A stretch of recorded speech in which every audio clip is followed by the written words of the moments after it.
என திரண்டிருக்கிற என் உயிரின் உயிரான விடுதலை சிறுத்தைகளே, உங்கள் அனைவருக்கும் என்னுடைய பணிவார்ந்த வணக்கத்தை தெரிவித்துக் கொள்கிறேன். கொஞ்சம் உட்காருங்க. நீங்க உட்கார்ந்தா எனக்கு பேசுறதுக்கு மூடு வரும். கொஞ்சம் உட்காருங்க. கொஞ்சம் உட்காருங்க. தோழர்களே, இந்த நிகழ்ச்சியை நடத்துவதிலே பல சிரமங்களை நம்முடைய தோழர்கள் எதிர்கொண்டிருக்கிறார்கள். சற்றும் நாம் எதிர்பார்க்கவில்லை. வழக்கமாக ஊரக பகுதிகளில்தான், மாவட்ட பகுதிகளில்தான் நமக்கு இது போன்ற நெருக்கடிகள் வரும். அதற்கு காரணம், இந்த இயக்கத்திற்கு அனுமதி கொடுத்தால் பிற சமூகங்களை சார்ந்த சாதி சங்க பொறுப்பாளர்கள் எதிர்ப்பு தெரிவிப்பார்கள், அதனால் சிக்கல் வரும் என்கிற அச்சம் இயல்பாக காவல்துறையினருக்கு உண்டு. பிற சமூகங்களை சார்ந்தவர்கள் எதிர்க்கிறார்களோ இல்லையோ, காவல்துறையிலேயே இருக்கிற சாதியவாதிகள் அதை எதிர்ப்பார்கள். பெரும்பாலும் இது ஊரக பகுதிகளில் தான் நடக்கும்.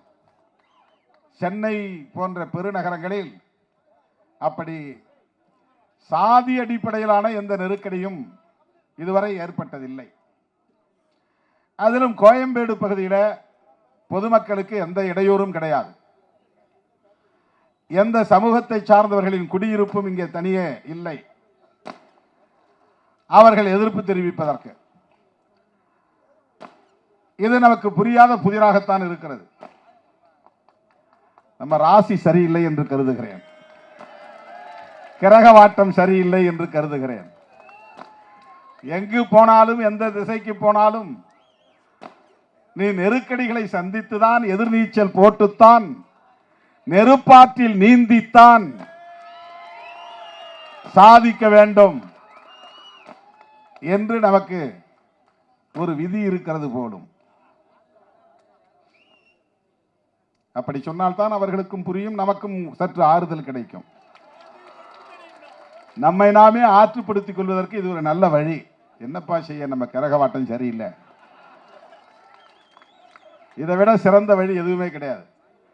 ஸ்ட்ரெஸ் வச்சிக்காம இருக்கிறதுக்கு இது இந்த ஜோசியம் ஜாதகம் பயன்படும். நமக்கு வேற வழி இல்லைப்பா, நம்ம கிரகவாட்டம் சரியில்லை. எங்கேயோ நமக்கு சனியை உட்கார்ந்துருக்கிறான், ஜென்ம சனி உட்கார்ந்துருக்கிறான், பாத சனி உட்கார்ந்துருக்கிறான், என்னென்னவோ சனி சொல்றாங்க, அஷ்டம சனி அப்படின்னு ஏதோ சனி உட்கார்ந்துருக்கிறான். அதனால இப்படிலாம் விளையாடுறாங்க, இதை தாங்கித்தான் ஆக வேண்டும் அப்படின்னு நம்ம பழகி கொள்ள வேண்டும். இது நம்மை நாமே ஆற்றுப்படுத்திக் கொள்வதற்கு வேறு வழி இல்லை. எனக்கும் லாரிக்கும் ஒரு பெரிய தொடர்பு உண்டு. உண்மையிலே நீங்க உங்களுக்கு தெரியாத ஒரு செய்தி இன்னைக்கு நான் சொல்ல போறேன். உங்களுக்கு தெரியாத ஒரு செய்தியை நான் உங்களுக்கு சொல்ல போறேன்.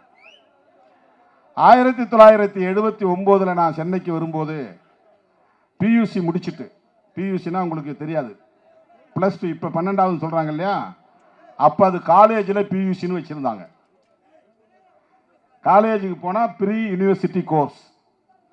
எஸ்எஸ்எல்சி முடிச்சுட்டு 11ஆம் வகுப்பு பள்ளிக்கூடத்தில் முடிச்சுட்டு காலேஜில் நேரடியாக போய் டிகிரி சேர முடியாது.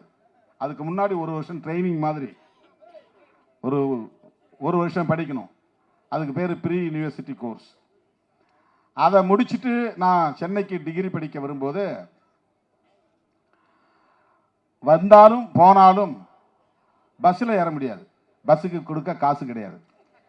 அப்போ எதில் போவோம்? லாரியில் தான் போவோம். நான் இங்கிருந்து சவுகாரப்பேட்டையில் இருக்கிற லாரி ஸ்டாண்டுக்கு போய் அங்கேயே இடம் பிடிச்சி டிரைவருக்கு பக்கத்தில் உட்காந்துக்கிறது. இல்லைன்னா மேலே உட்கார வச்சுருவான், காற்று பூத்துன்னு அடிக்கும். போய் 4.5 மணி நேரம் 5 மணி நேரம் போய் தொழுதூர் இறங்கணும். அது வரல 4 மணி நேரம் வெளியே உட்காந்துருக்கணும். நான் தொழுதூரில் இறங்கி தான் பஸ் பிடிச்சி திட்டக்குடி போய் திட்டக்குடியிலேருந்து நடந்து அங்கனூர் போகணும். அப்போ பேருந்தில் வந்து திருவள்ளூர் பஸ் தான் ரூட் பஸ், டவுன் பஸ் கிடையாது, இல்லை ரூட் பஸ்ஸில் தானே போகணும். ரூட் பஸ்ஸில் வந்து டிக்கெட் எடுக்க முடியாது, அவ்வளோ பணம் நம்ம கையில் கிடையாது. அப்போ லாரியில் ஏறி போனால் அதில் 10ல் 1 மடங்கு தான் காசு வாங்குவாங்க. 2 ரூபாயோ 1 ரூபாயோ 3 ரூபாயோ என்ன தான் வாங்குவாங்க. 3 ரூபாயோ 4 ரூபாயோ. அப்போல்லாம் சாப்பாடு வந்து 3 ரூபா தான், அதே ஃபுல் மீல்ஸ். இப்போ இப்போ 3 ரூபாய்க்கு ஒரு இட்லி, ஒரு டீ கூட வாங்க முடியாது. இப்போ எவ்வளோ ஒரு டீ? இப்போ 10 ரூபா டீ. அடேங்க அப்பா, 10 ரூபா இருந்தால் அப்போ 3 பேர் ஃபுல் மீல்ஸ் சாப்பிட்லாம். நான் சொல்கிறது 79. அப்போது நான் நிறைய முறை லாரியில் ஏறி உட்கார்ந்து தொழுதூர் போய் இறங்குறது உண்டு. அங்கேருந்து வந்தால் லாரி கிடைக்காது. சில நேரங்களில் வேனில் தான் வரணும். சவாரி கொண்டு போய் விட்டுட்டு சும்மா வர்ற வேன் இருக்கு பாருங்க, அவன் அங்கங்கே நிறுத்தி நிறுத்தி டிக்கெட் ஏற்றிக்கிட்டே வருவான். முதல் முறையாக நான் மெட்ராஸுக்கு வரும்போது படாத பாடு, நாய் படாத பாடுபட்டேன். ஒரு வேனில் தான் வந்தது, என்னை ஏற்றிக்கிட்டு வந்தார்கள். ஒருத்தர் அண்ணன், ஒருத்தர் மகாலிங்கன்னு ஒருத்தர். அவர் என்ன பண்ணார், பஸ்ஸில் டிக்கெட் எடுக்கலை, ஒரு வேன் பிடிச்சிக்கலான்ட்டு வேன் பிடிச்சார். ஏற்கனவே அந்த வேனில் டைட்டாக இருக்குது, ஆள் உட்காரதுக்கு இடம் இல்லை. ஆனால் இவர் போய் கேட்குறாரு, அவன் சரி ஏறிக்கேன்ட்டான். அவருக்கு வசதியாக ஒரு இடம் கிடைச்சிக்கிச்சு, எனக்கு கிடைக்கல. ஒரு ஆள் தொடமையிலே உட்கார வேண்டியதாகி போச்சு. அது வண்டி குலுக்கிற நேரம்லாம் வந்து கதவு, பின் கதவு திறந்துக்குது, அது சரியாக லாக் பண்ண முடியல. பயந்து பயந்து பயந்து தூங்காமல் நான் வந்து இவ்வளோ நேரம் மெட்ராஸ் ஆகும்னு நான் நினைக்கல. ஏதோ ஒரு 2 மணி நேரம் ஆகும் அப்படின்னு நினச்சா, அது விடிய விடிய விடிய விடிய விடிய அந்த வண்டியில் உட்காரதுக்கும் வசதி இல்லாமல் படாத பாடுபட்டு சென்னைக்கு வந்து இறங்கினேன். தூக்கமே இல்லை. எங்கேயாவது பளிச்சுன்னு வெளிச்சம் தெரிஞ்சா ஆகா மெட்ராஸ் வந்துருச்சுன்னு நினைக்கிறது நான். அப்புறம் கேட்டால் இல்லை இல்லை இது உளுந்தூர்பேட்டைன்னுவான். அப்புறம் ஒரு இடத்துல நல்லா பளிச்சுன்னு கடை தெருவுலாம் இருக்கும், வெளிச்சம்லாம் இருக்கும். சரி மெட்ராஸ் வந்துருச்சு போடுறதுக்கு இறங்கிடலாம் அப்படின்னு நினச்சா விழுப்புரம்னுவான். இப்படி பல முறை என்ன எப்போ தான் போய் சேருனா விடிஞ்சே போச்சு. வந்து சென்ட்ரல் ஸ்டேஷன் முன்னால் என்னை இறக்கி விட்டாங்க. நல்லா விடிஞ்ச பிறகு அங்கேருந்து பஸ்ஸு பிடிச்சி நேராக கொருக்குப்பேட்டைக்கு தான் போனேன், அம்பேத்கர் நகருக்கு. இப்போ சன்னா ஊர் அங்கே தான் இருக்குது.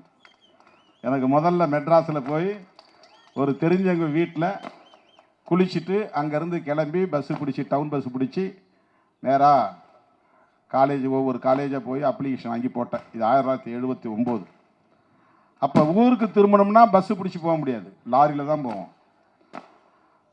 1979 80களில் கிட்டத்தட்ட 45 வருஷத்துக்கு முன்னாடி லாரியில் பயணம் செஞ்சேன். இன்னைக்கு லாரியில் நின்றுட்டு பொதுக்கூட்டம் பேசுகிறேன்.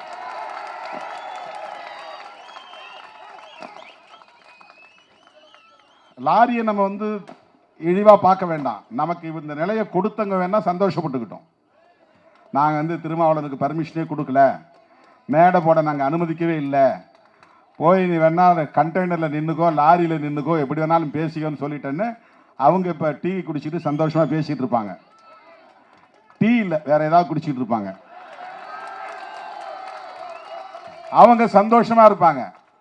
எங்களுக்கு லாரின்னாலும் ஒன்று தான், மேடைனாலும் ஒன்று தான், தரை என்றாலும் ஒன்று தான், பெரிய நாற்காலி என்றாலும் ஒன்று தான். எங்களுக்கு அதில் எந்த வேறுபாடு? உழைக்கிறவனுக்கு எல்லாம் சமம், உழைக்கிறவனுக்கு எல்லாம் ஒன்று. சொகுசா இருக்கிறவனுக்கு தான் எனக்கு பிளாஸ்டிக் சேரா, நான் கம்பீரமா ராஜ சிம்மாசனத்தை தான் உட்காருவேம்மா, எனக்கு அது என் மயிருக்கு சமம். அப்படி ஒரு சோஃபாவில் உட்காரணுங்கிறது எனக்கு தேவையே கிடையாது. அப்படி ஒரு சொகுசான வாழ்க்கை வாழக்கூடிய அளவுக்கு நான் வந்து வளர்க்கப்படலை. கட்டாந்தரையில் உட்கார்ந்து தான் நிறைய பொதுக்கூட்டங்களை நான் நடத்தியிருக்கிறேன், தரையில் நின்று தான் பொதுக்கூட்டங்கள் நடத்தியிருக்கிறேன். காலில் செருப்பு போடாமல் பல ஆயிரக்கணக்கான கிலோமீட்டர்கள் நான் நடந்திருக்கிற மதுரையில். அப்படி வந்து மக்களோடு மக்கள் நின்று பணியாற்றியவன் திருமாவளவன்.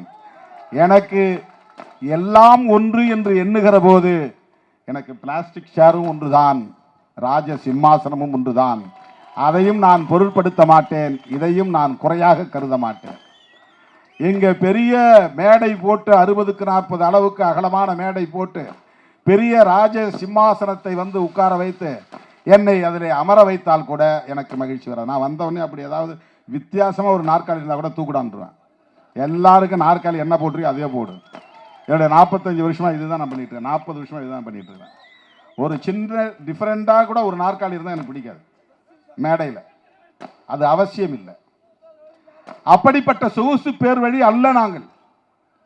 இதே இடத்துல இந்த லாரி கூட கிடைக்கலன்னா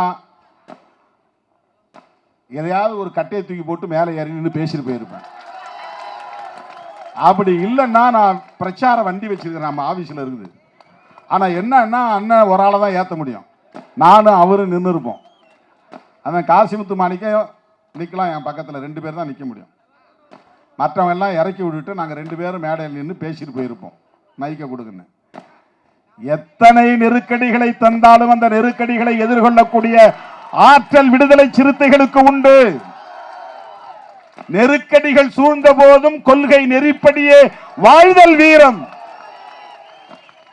மதுரையில் அண்ணா நிலையத்து முன்னால நான் நின்றுட்டு இருக்கேன் ராத்திரி 10 மணிக்கு.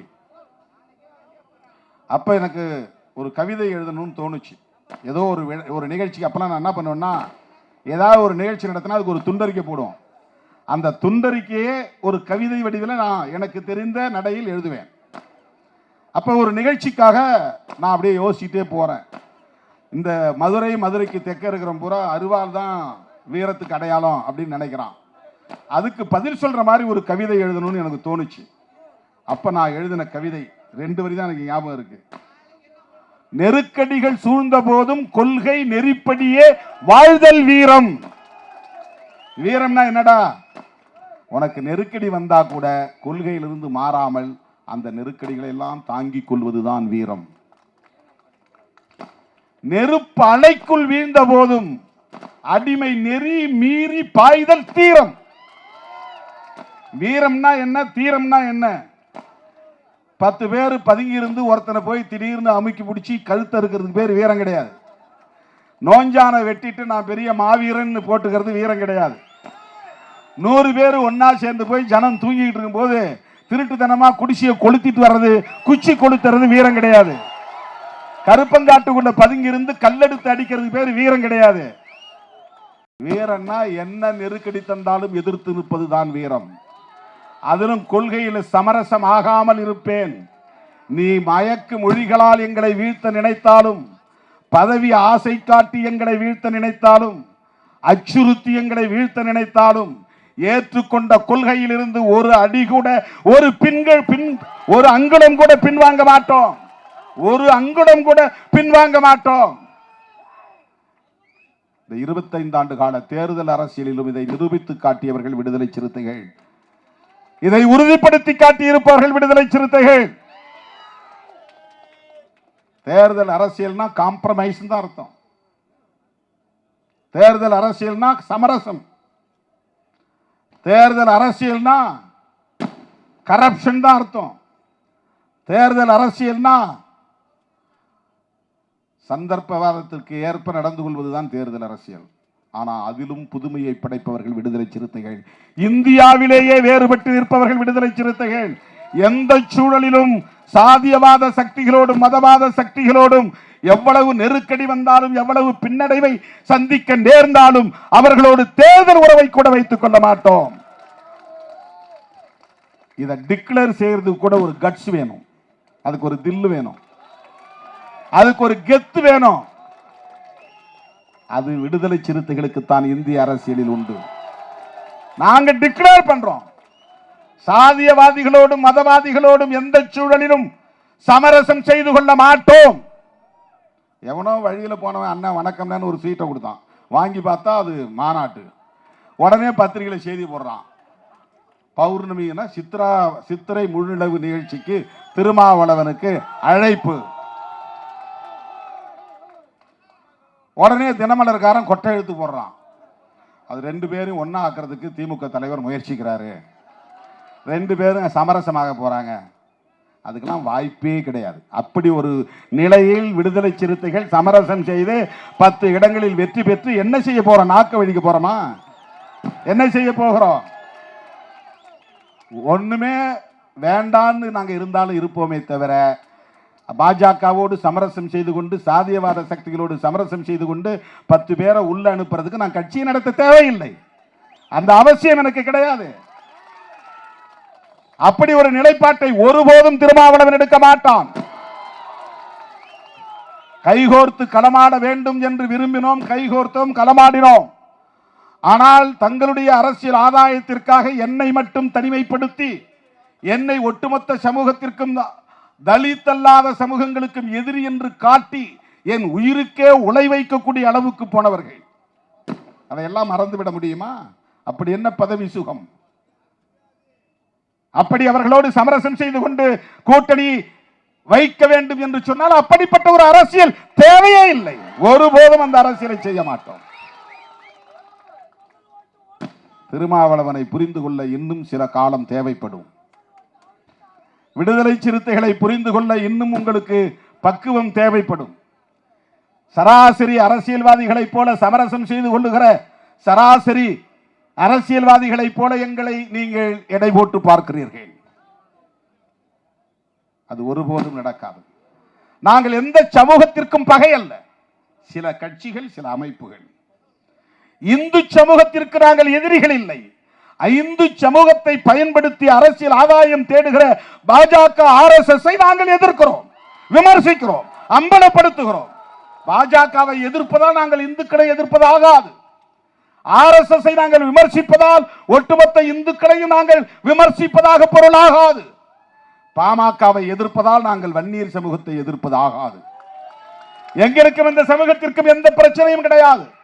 நாங்கள் சகோதரத்துவத்தோடு தான் வாழ்கிறோம், வசிக்கிறோம். கோயம்பேட்டிலே வந்து பாருங்கள், எவ்வளவு தோழர்கள் வன்னியர்களும் ஆதி திராவிடர்களும் இங்கே ஒற்றுமையாக இருக்கிறார்கள். எல்லா சமூகங்களை சார்ந்தவர்களும் ஒற்றுமையாக இருக்கிறார்கள். விடுதலை சிறுத்தைகள் கட்சி இது போன்ற நெருக்கடிகளை எல்லாம் கடந்துதான் வந்திருக்கிறது.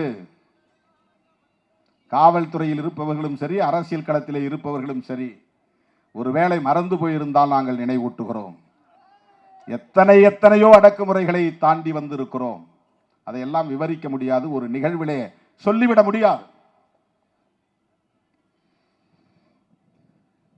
இன்றைக்கு தமிழ்நாட்டிலே 60 அடி உயரத்தில் திருமாவளவனுடைய மணிவிழாவை ஒட்டி 100க்கும் மேற்பட்ட இடங்களில் கொடிக்கம்பம் ஏற்றிய பிறகுதான்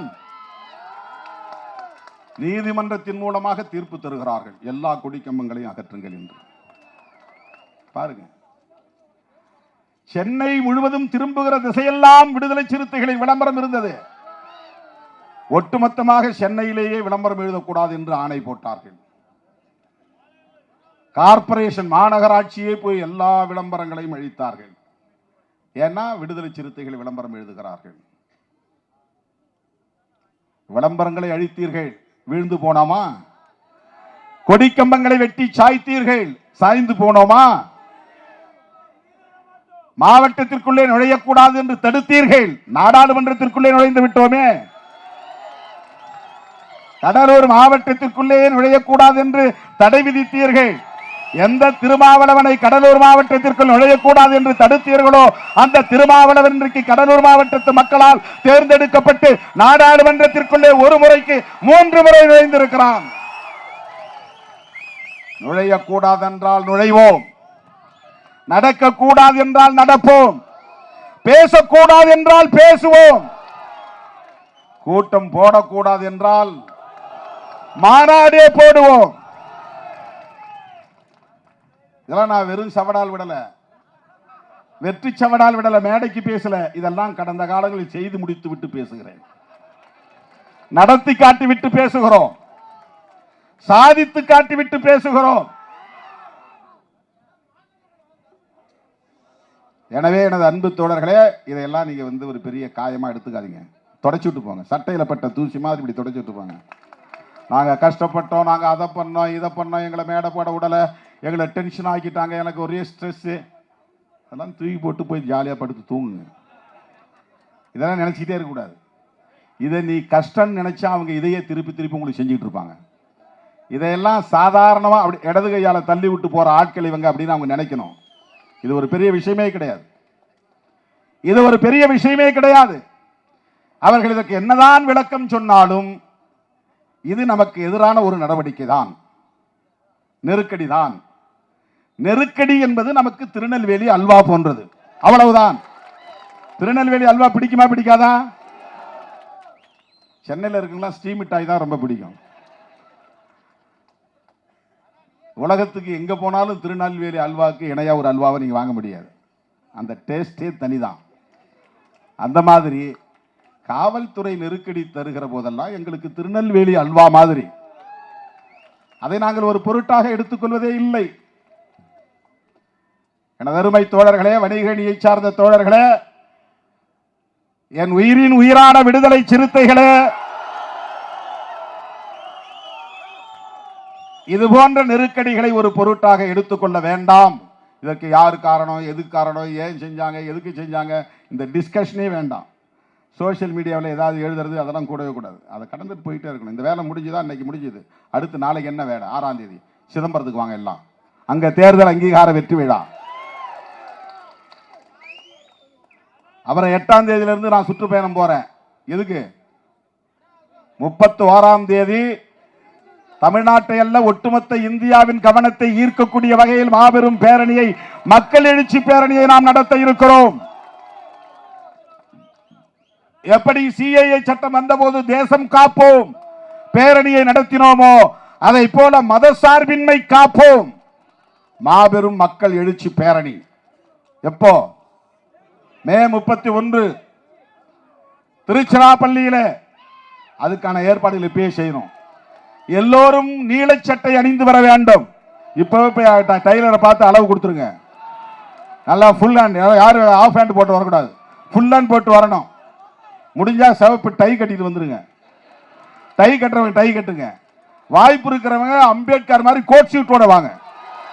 வாய்ப்பு உள்ளவங்க அம்பேத்கர் மாதிரி கோட் சூட் போட்டு வாங்க. ஒரு 10,000 பேர் கோட் சூட்டோட நடக்கட்டும் பேரணியில.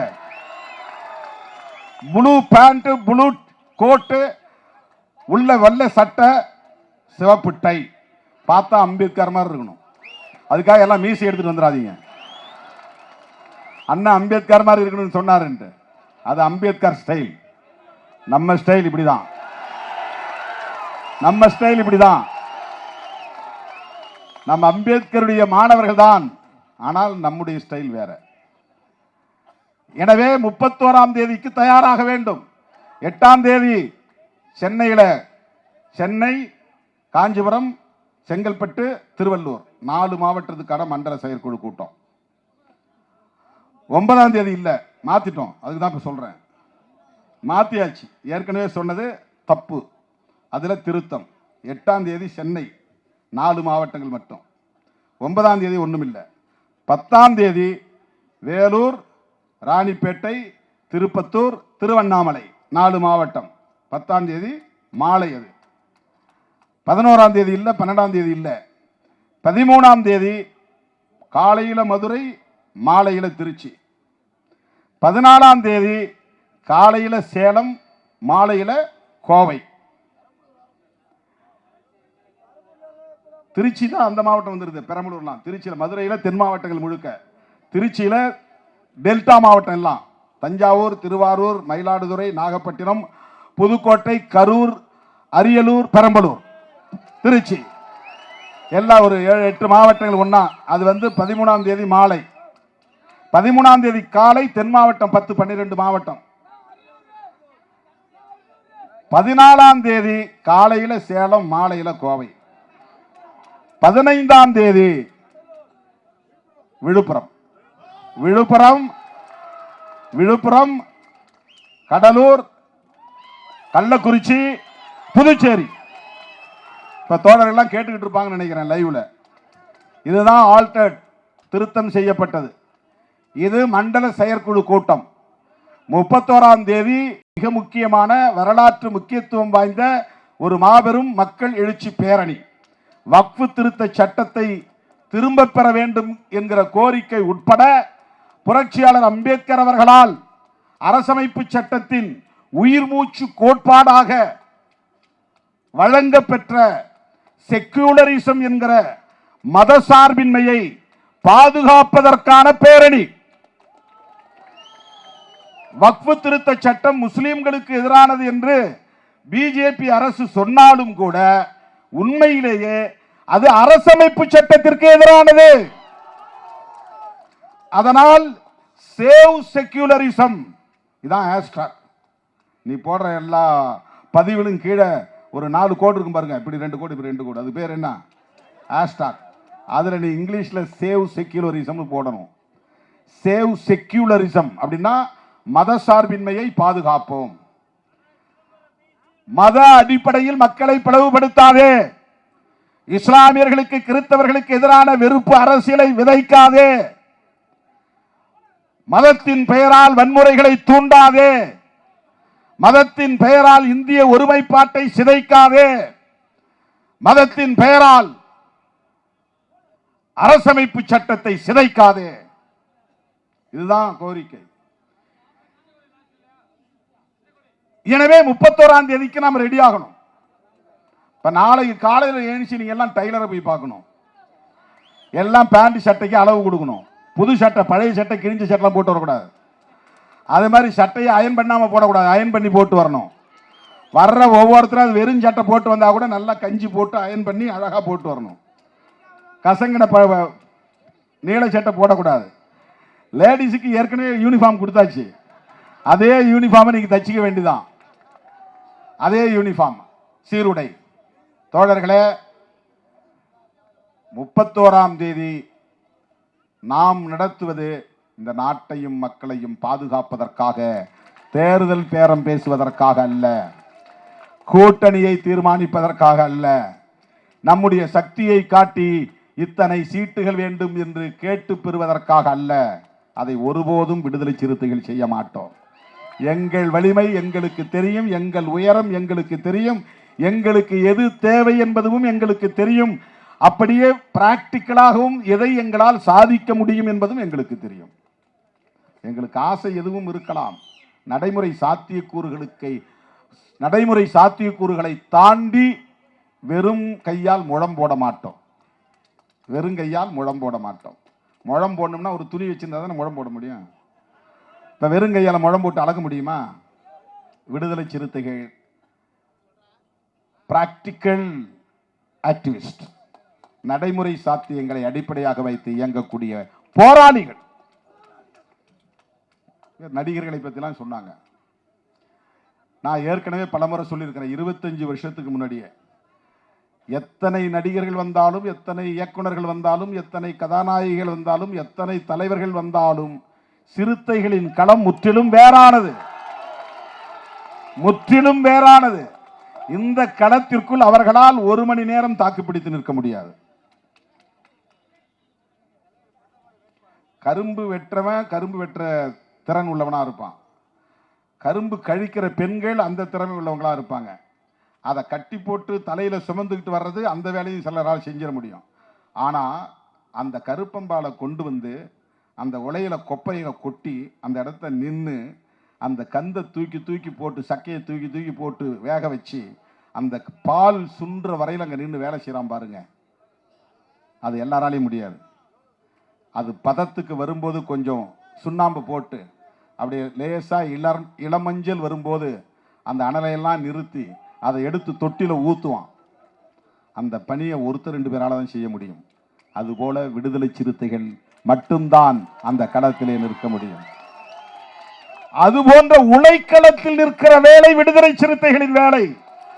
இது ஏசிக்குள்ள உட்கார்ந்துட்டு செய்கிற அரசியல் இல்லை. விடுதலை சிறுத்தைகளின் அரசியல் வீட்டில் ஏசி, இறங்கினா கார்ல ஏசி, இறங்கி போனா ஹோட்டல்ல ஏசி, ரூம்ல இருந்து வெளியே வந்து ரெஸ்டாரண்ட்ல வந்தா ரெஸ்டாரண்ட்ல ஏசி, கொஞ்ச நேரம் அந்த சூரியன்ல நின்று கையை காட்டிட்டு திருப்பி போய் ஏசியில உட்கார்ந்துக்கிறது. அதுவெல்லாம் விடுதலை சிறுத்தைகளின் அரசியல். தாரை தாரையாய் எங்கள் உடலில் இருந்து வேர்வை ரத்தம் சிந்த சிந்த இந்த களத்திலே பாடுபட்டு இருக்கிறோம். வேர்வை கொட்ட கொட்ட பாடாற்றி இருக்கிறோம். ரத்தம் சிந்த சிந்த பணியாற்றி இருக்கிறோம். கண்ணீர் சிந்த சிந்த பணியாற்றி இருக்கிறோம். ஒப்பாரி ஓலங்களுக்கு இடையிலே பணியாற்றி இருக்கிறோம். ஒருபுறம் காவல்துறையின் நெருக்கடிகள், இன்னொரு புறம் சாதி வெறியர்களின் நெருக்கடிகள், இன்னொரு புறம் மதவெறியர்களின் நெருக்கடிகள், இன்னொரு புறம் அதிகார வர்க்கத்தின் ஆளும் சக்திகளின் அரசியல் சக்திகளின் நெருக்கடிகள், ஊடகங்களின் புறக்கணிப்புகள், இவளையெல்லாம் கடந்து வந்திருக்கிறோம். இதெல்லாம் அவர்களால் யூகிக்க கூட முடியாது. இதை சொன்னால் புரிந்து கொள்ளவும் முடியாது. நாளைக்கு ஒருத்தன் புதுசா கட்சி ஆரம்பிச்சா கூட அவன் பேரை மேல போட்டு என் பேரை பின்னால போடுவான் ஊடகத்தில். இன்னைக்கு அதுதான் உளவியல், ஊடக உளவியல். நாளைக்கு எனக்கு பின்னால ஒருத்தன் கட்சியை தொடங்கி அவன் அறிக்கை விட்டால் அவன் அறிக்கையை முதல் பக்கத்திலே போடுவான். எனது அறிக்கையை திருமாவளவன் அறிக்கை விட்டார்னு போடுவான். இல்லைன்னா அந்த பேரும் போட மாட்டான். அவ்வளவு ஈஸியெல்லாம் நம்மளை அங்கீகரிக்க மாட்டார்கள். 25 ஆண்டு காலம், கால் நூற்றாண்டு காலம் தாக்கு பிடித்து இந்த களத்திலே நின்று இன்றைக்கு தேர்தல் ஆணையத்தால் அங்கீகரிக்கப்பட்ட ஒரு கட்சியாக, மாநில கட்சியாக நிமிர்ந்து நிற்கிறோம். இதை தக்க வைக்க வேண்டுமா வேண்டாமா? இந்த வெற்றியை தொடர வைக்க வேண்டுமா வேண்டாமா? இன்னும் வெற்றி இலக்கை நோக்கி நாம் முன்னேற வேண்டுமா வேண்டாமா?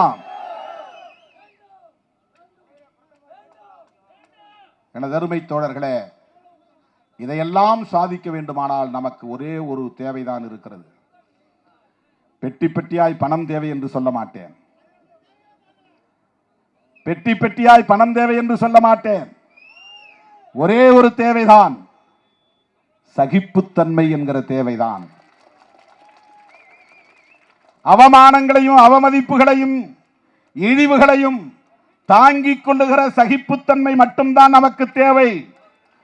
என்னோடு நீங்கள் அந்த சகிப்புத்தன்மையோடு பயணிப்பீர்களே ஆனால் உங்கள் கனவு நனவாகும். கொள்கை வெல்ல களமாடுவோம், கோட்டையில் ஒரு நாள் கொடியேற்றுவோம் என்கிற அரசியலை நம்மால் வென்றெடுக்க முடியும். எனது அருமை தோழர்களே, வணிகர்களின் நலன்கள் குறித்து பேச ஆசை, நேரம் இல்லை. இரவோடு இரவாக பயணம் செய்ய வேண்டும். விடியற்காலை நான் தொகுதியிலே ஒரு கோவில் கும்பாபிஷேகத்தில் பங்கேற்க வேண்டும். முஸ்லீமோட உட்கார்ந்து தொப்பி போட்டுக்கிட்டு கஞ்சி குடிக்கிறாருன்னு கோவப்படுறான். நீ என்னைக்காவது ஒரு நாள் சங்கர மடத்துக்கு வான்னு கூப்பிட்டுருக்கிறியா? கூப்பிட்டுருக்காங்க. எனக்கு எதிராக இருக்கிற கும்பலை எல்லாம் கூப்பிட்டு போய் உட்கார வச்சு காசு கொடுத்து திருமாவளவனை எதிர்த்து தினம் யூடியூப் சேனலில் பேட்டி கொடுங்க. சில சங்கிகள் உங்களுக்கு தெரியும், இந்த சாதியிலேயே பிறந்த பிழைப்புவாத சங்கிகள். அவன்லாம் மாதம் காசு வாங்கிட்டு தான் பேசுகிறான். யார் யாருன்னு உங்களுக்கு தெரியும். இது 25 வருஷத்துக்கு முன்னால் நான் தமிழ் பெயர் சூட்டுவதற்கான அறிவிப்பு செய்த காலத்திலிருந்து நடக்குது. தமிழ்நாட்டில் 32 அமைப்புகளை, தலித் அமைப்புகளை கூப்பிட்டு இந்த ஜெயேந்திர சரஸ்வதி சுவாமிகள் பேசினார். உங்கள் திருமாவளவன் என்ன பண்ணுறாரு தெரியுமா? இந்த ஜனங்களெல்லாம் ஏமாற்றி கிறிஸ்தவத்தில் சேர்க்குறாரு, இஸ்லாத்தில் சேர்க்குறாரு. அதனால தான் அந்த பேரெல்லாம் மாற்றுறாரு, இந்து பேரெல்லாம் மாற்றுறாரு. அந்த ஆளை எப்படி விட்டு வச்சிருக்கிறீங்க? நீங்கள் போய் பேசுங்க, எதிராக பேசுங்க, இயக்கம் கட்டுங்க. ஒவ்வொருத்தன் கையிலையும் 50,000 1 லட்சம் பணம் கொடுத்தது சாட்சி இருக்குது. அதுக்கு போயிட்டு வந்த தம்பியை ஒருத்தர் சொன்னார், அந்த 32 பேரில் நான் ஒரு ஆளுங்க, ஆனால் நான் பணம் வாங்காமல் வந்துட்டேன். இந்தந்த பையெல்லாம் போனான், இந்தந்த பையெல்லாம் போனான், அவன்லாம் தான் இன்னைக்கு உங்களை திட்டிக்கிட்டு இருக்கிறான் என்று சொன்னார்கள். 25 வருஷத்துக்கு முன்னாடி ஏன் ஜெயேந்திர சரஸ்வதி சுவாமி செய்தார்னா, ராமசாமிங்கிற பெயரை தொல்காப்பியன் மாற்றி விட்டுட்டேன். பாலசுப்ரமணியங்கிற பெயரை பாலசிங்கம்னு மாற்றி விட்டுட்டேன். பாக்கியங்கிற பெயரை பாவரசுன்னு மாற்றி விட்டுட்டேன். இந்த மாதிரி ஒரே நாளில் 5000 பேர் புல்லாரெட்டி அவனியில் மாற்றணும், மதுரையில் 5000 பேர் மாற்றணும். அதுக்கப்புறம் தினம் மாற்றிக்கிட்டே இருந்தோம் லட்சக்கணக்கான பெயர். என்னடா இந்து பெயர்களை பூரா இவன் மாத்துறான்னு அவருக்கு கோபம் வந்துருச்சு. நமக்கு எதிராக இன்னைய வரல அந்த வேலை நடந்துகிட்டு இருக்கு. விடுதலை சிறுத்தைகள் தான் நம்ம மதத்துக்கும் நம்முடைய கோட்பாட்டுக்கும் எதிராக இருக்கிறார்கள். நாங்க மதத்துக்கு எதிராக இல்லை, உங்கள் சதி அரசியலுக்கு எதிராக இருக்கிறோம், உங்கள் அரசியல் கோட்பாட்டுக்கு எதிராக இருக்கிறோம். நீங்கள் சாதி வாழ்கை என்று சொல்லுகிறீர்கள், நாங்கள் சாதி ஒழிகை என்று சொல்லுகிறோம். நீங்கள் கோல்வாக்கரின் பிள்ளைகள், நாங்கள் அம்பேத்கரின் பிள்ளைகள். நீங்கள் வீர சாவர்கரின் பிள்ளைகள், நாங்கள் பெரியாரின் பிள்ளைகள். எப்படி ஒத்து போகும்? எப்படி ஒத்து போகும்? நாங்கள் அம்பேத்கரின் பிள்ளைகளாகவும் பெரியாரின் பிள்ளைகளாகவும் இருப்பதால் தான் திராவிட முன்னேற்ற கழகத்தின் தலைமையிலான மதசார்பற்ற முற்போக்கு கூட்டணியில் நாங்கள் உறுதியாக நீடிக்கிறோம். அதிமுக தோல் மீது ஏறி சவாரி செய்கிறது பாஜக. 2021 அதிமுகவோடு கூட்டணி வைத்துதான் இன்றைக்கு இவர்கள் இந்த அளவுக்கு ஆட்டம் போடுகிறார்கள். அவர்கள் வாங்கிய வாக்குகள் எல்லாம் அதிமுக வாக்குகள், அது பிஜேபி வாக்குகள் அல்ல. பிறகு வெளியேறி வந்தார்கள். 2024 நாடாளுமன்ற பொதுத் தேர்தலை தனித்து சந்தித்தார்கள். இப்போது மறுபடியும் அதிமுக பிஜேபி கூட்டணி. நாம் யாருக்கும் அறிவுரை சொல்லவில்லை. ஆனால் அச்சத்தை சொல்லுகிறோம். அதிமுக என்கிற ஒரு கட்சி தமிழ்நாட்டிலே வலுவாக இருந்தால்தான், திமுக அதிமுக என்கிற இரண்டு கட்சிகளும் வலுவாக இருந்தால்தான் பாரதிய ஜனதா என்கிற RSS அரசியல் அணி இங்கே வேரூன்ற முடியாது என்பது கடந்த கால வரலாறு. ஜெயலலிதா அம்மா இருந்த போதும் கலைஞர் இருந்த போதும் அவர்களால் வாலாட்ட முடியவில்லை. இப்ப கலைஞரும் இல்லை, ஜெயலலிதாவும் இல்லை. எப்படியாவது உள்ளே ஒரு இயக்கத்தின் தோளில் ஏறி அவங்க ஓட்டை வாங்கி அது எங்க ஓட்டுன்னு காட்டி நாங்க வளர்ந்துருவோம்னு கற்பனையா கணக்கு போட்டு கொண்டிருக்கிறார்கள். அதற்கு ஏன் இடம் கொடுக்க வேண்டும் அதிமுக? இதுதான் என்னுடைய கேள்வி.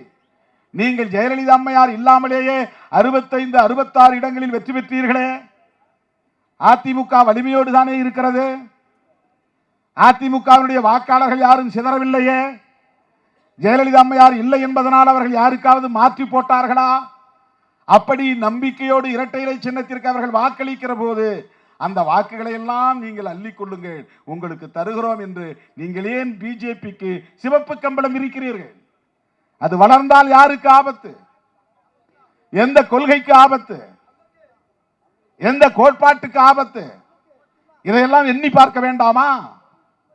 இனி எந்த காலத்திலும் மோடியோடு பிஜேபியோடு உறவு வைத்துக் கொள்ளவே மாட்டோம் என்று சொன்னவர் தானே பிராமண சமூகத்தில் பிறந்த ஜெயலலிதா அம்மையாருடைய சபதம். ஒரு பிராமண சமூகத்தை சார்ந்த பெண்மணி ஜெயலலிதா அம்மையாருக்கு பிஜேபி கூடாது என்கிற கருத்தில் உறுதிப்பாடு இருந்தது. மோடியா லேடியா மோதி பார்ப்போம் வா என்று சொன்னவர் தானே.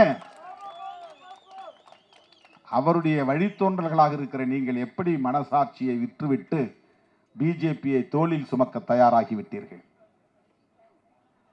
இது யாருக்கு லாபம்? உங்களுக்கு லாபம்.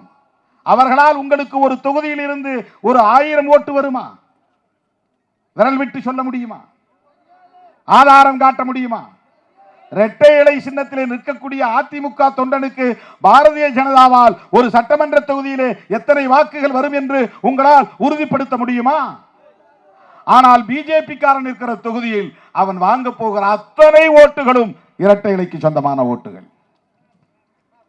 அவன் 30 தொகுதிகளிலே போட்டியிடக்கூடிய வாய்ப்பை நீங்கள் தந்தால் யாருக்கு லாபம்? யாருக்கு நட்டம்? இதனால் அதிமுக மட்டுமா பாதிக்கப்படும்? தமிழ்நாடு பாதிக்கப்படுமா படாதா?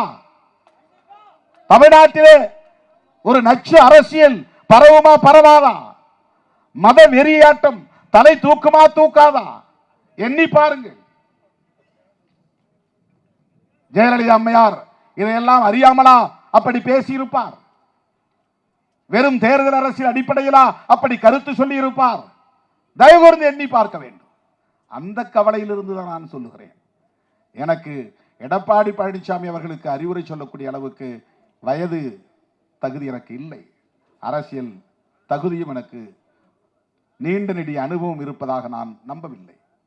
அந்த பொருளில் நான் சொல்லவில்லை. நீங்கள் செய்வது வரலாற்று பிழை. திமுகவை வீழ்த்துவதாக எண்ணிக்கொண்டு நீங்களே உங்களுக்கு குழிபறித்துக் கொள்கிறீர்கள் என்று நான் உரிமையோடு சுட்டிக்காட்டுகிறேன். அண்ணன் இங்க சொன்னார், காசிமுத்து மாணிக்கம் அவர்கள். நான் என்ன சொன்னேன்னா, நான் ஏன் திமுகவோட நிக்கிறேன்னு வெளிப்படையா சொல்றேன். அதுக்கு ஒரு விளக்கம் சொன்னேன். சில அற்பர்கள், அரசியல் அறியாமையில் உழலும் அற்பர்கள், சங்கிகளின் எடுபிடிகள், சொம்பு தூக்கிகள், நான் ஏதோ வேற வழியே இல்லாம அங்க கிடக்கிறேன், முட்டு கொடுக்கிறேன், தாங்கி பிடிக்கிறேன், 2 சீட்டுக்காக நிற்கிறேன் அப்படின்னு அவதூறு பரப்புகிறார்கள். அந்த கும்பலுக்கு நான் சொல்லவில்லை, என் தம்பிகளுக்கு சொல்லுகிறேன், என் உயிரின் உயிரான விடுதலை சிறுத்தைகளுக்கு சொல்லுகிறேன் என்றுதான் அதிலே விளக்கம் தந்தேன். என்ன சொன்னேன் என்றால், எனக்கு ஆப்ஷனா இல்லை, நிறைய ஆப்ஷன் இருக்கு. அந்த ஆப்ஷன்லாம் நான் ஏன் ஓப்பன் பண்ணி வைக்கல? அதை ஏன் நான் ஹோல்டு பண்ணி வைக்கல? நான் நினைச்சா விஜய்கிட்ட ஹோல்டு பண்ணி வைக்கலாம், எடப்பாடி பழனிசாமி அவர்கள்ட்டையும் ஹோல்டு பண்ணலாம். ஏன் பிஜேபி கிட்ட கூட நாளைக்கே போய் இல்லைங்க நாங்கள் 2 MP உங்களுக்கு சப்போர்ட் பண்றோம் அப்படின்னு சொன்னா மோடி வேணான்னு சொல்லிடுவாரா? அமித்ஷா வேணான்னு சொல்லிடுவாரா? இவ்வளவு நாளா எங்களை விமர்சனம் பண்ணீங்க, எங்களை திட்டுனீங்க, கடுமையா பேசினீங்க, அதனால உங்க 2 ஓட்டு எங்களுக்கு தேவையில்லை, 2 MP எங்களுக்கு தேவையில்லை அப்படின்னு அமித்ஷாவோ மோடியோ வேணான்னு சொல்லிடுவாரா?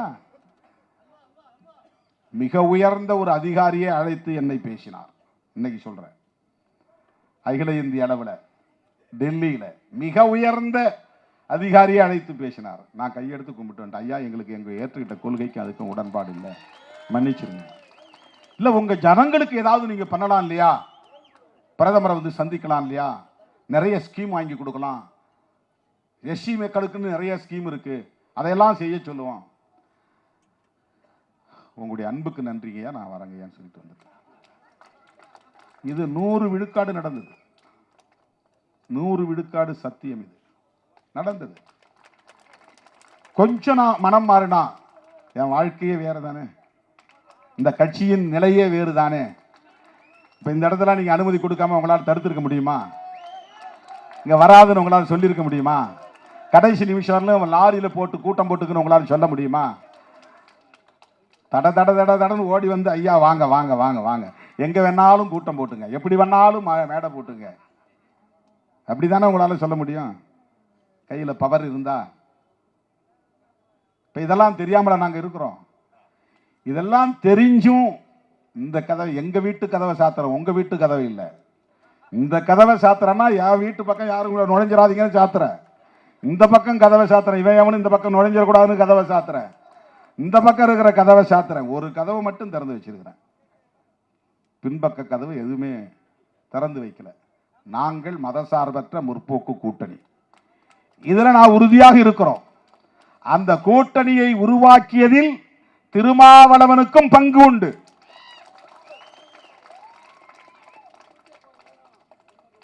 இப்ப நீங்க இலக்கடை செல்வராஜோட சேர்ந்து ஒரு 5-6 பேர் சேர்ந்து பார்ட்னர்ஷிப் போட்டு ஒரு பிசினஸ் பண்றீங்க. அப்படி ஒரு பிசினஸ் பண்ணும்போது ஒரு பொது இடத்தை பிடிக்கிறீங்க, அது எல்லாருக்கும் பொது தானே. இலக்கடை செல்வராஜுக்கு மட்டும் சொந்தம்னு விட்டுருவீங்களா?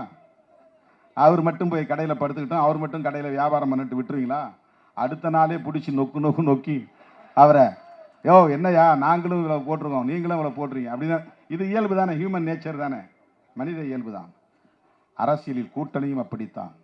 கூட்டணின்னா 10 கட்சி அதில் பொருந்தும், 10 கட்சிக்கு அதில் உரிமை இருக்கிறது, 10 கட்சிக்கு அதில் அதிகாரம் இருக்கிறது. அந்த கூட்டணியை உருவாக்கியதில் என்னுடைய இசைவே ஒரு பங்களிப்பு தான். நான் அதில் ஒத்துக்கொள்கிறேன், உடன்படுகிறேன், இணைந்து கொள்கிறேன், நானும் உங்களோடு வருகிறேன், இணைந்து பயணிக்கிறேன் என்று நான் இசைவளிப்பதே ஒரு கான்ட்ரிபியூஷன் தான். அதுவே ஒரு பங்களிப்பு தான், அதுவே ஒரு பார்ட்னர்ஷிப் தான். நாங்க உருவாக்கின முற்போக்கு கூட்டணியை நான் எப்படி பலவீனப்படுத்த அனுமதிப்பேன்? இதுதான் என்னுடைய பார்வை, இதுதான் என்னுடைய அரசியல், இதுதான் என்னுடைய நோக்கம். ஆனால் சிலர் வாய்க்கு வந்தபடி பேசுகிறார்கள். இதையெல்லாம் இந்த மேடையில் ஏன் விளக்கம் சொல்றேன்னா, நீங்க இந்த மாதிரி விமர்சனங்கள்லாம் யாரும் பொருட்படுத்த வேண்டியதில்லை, பொருட்படுத்த தேவையில்லை. அவங்களுக்கெல்லாம் நீங்க எந்த விளக்கமும் சொல்ல தேவையில்லை, அதெல்லாம் நீங்க கண்டுக்கவே கூடாது, அதெல்லாம் பேசவே கூடாது. எவனாவது நம்ம பேரை சொன்னா ஒரு வெளிச்சம் கிடைக்குன்னு நினைச்சு பேசுறான், பழைச்சிட்டு போகட்டும், போடா பேரை சொல்லி பழைச்சுக்கோ, ரைட், பேரை சொல்லி பழைச்சுக்கோ, அவ்வளவுதான். எனது அருமை தோழர்களே, அரசியல் ரீதியாக நாம் எடுக்கிற எந்த முடிவாக இருந்தாலும் அந்த முடிவை உளப்பூர்வமாக ஏற்றுக்கொண்டு அதை நடைமுறைப்படுத்துவதில் வெறித்தனமாக வேலை செய்ய வேண்டும். அதுதான் முக்கியம். இப்ப 2026 நான் உங்களுக்கு மாற்றி சொல்றேன், 2026 திமுக கூட்டணி வெற்றி பெற வேண்டும் என்பதை மாற்றி சொல்லுகிறேன். திராவிட முன்னேற்ற கழகத்தின் தலைவர் அண்ணன் தளபதி ஸ்டாலின் அவர்கள் முதலமைச்சராக வேண்டும் என்பதை மாற்றி சொல்ல விரும்புகிறேன். 2026 சனாதன சக்திகள் எந்த சூழலிலும் வலிமை பெற்றுவிடக் கூடாது, அதை தடுத்தாக வேண்டும். பிஜேபியோடு சேருகிற யாராக இருந்தாலும் அவர்கள் வீழ்த்தப்படுவார்கள், வீழ்த்தி காட்டினார்கள், அதை சிறுத்தைகள் சாதித்தார்கள் என்று நாம் உறுதிப்படுத்த வேண்டும். அதுதான் நம்முடைய வேலை. ஊருக்கு போங்க, ஜனங்கள்கிட்ட சொல்லுங்க, அண்ணன் சொல்லி இருக்கிறார், நம்ம கட்சி இப்படி முடிவெடுத்திருக்கு, ஒரு ஓட்டு சிந்தக்கூடாது, செதறக்கூடாது. போன தேர்தலில் பார்த்தோம், திமுக வேட்பாளர்கள் ஒவ்வொருத்தரும் வந்து சொன்னாங்க, அண்ணன் நம்ம தெருக்கு வந்தாதான் அப்படியே கொத்து கொத்தா கொத்து கொத்தா கொத்து கொத்தா வந்து விழுது. மற்ற இடங்கள்ல போனா 100 ஓட்டுல நமக்கு 10 ஓட்டு 7 ஓட்டு 8 ஓட்டு வருது. விடுதலை சிறுத்தைகளின் முகாம் கொந்தா 100ல் 80 90ன்னு கொத்து கொத்தா விழுகிறது. இது வரலாற்றில் நாம் சாதித்து காட்டியிருக்கிறோம். 2026 தேர்தலில் தீர்மானிக்கும் சக்தி, அரசியல் முடிவுகளை தீர்மானிக்கும் சக்தி, அரசியல் திசை வழியை தீர்மானிக்கிற சக்தி, சனாதன சக்திகளை பின்னங்கால் பிடரியில் அடிபட ஓட ஓட விரட்டி அடிக்கிற சக்தி விடுதலை சிறுத்தைகள் தான் என்பதை உறுதிப்படுத்துவதற்கான ஒரு களம். அதற்கு இப்போதே நாம் தயாராவோம் என்று சொல்லி வாய்ப்புக்கு நன்றி கூறி விடைபெறுகிறேன். நன்றி, வணக்கம்.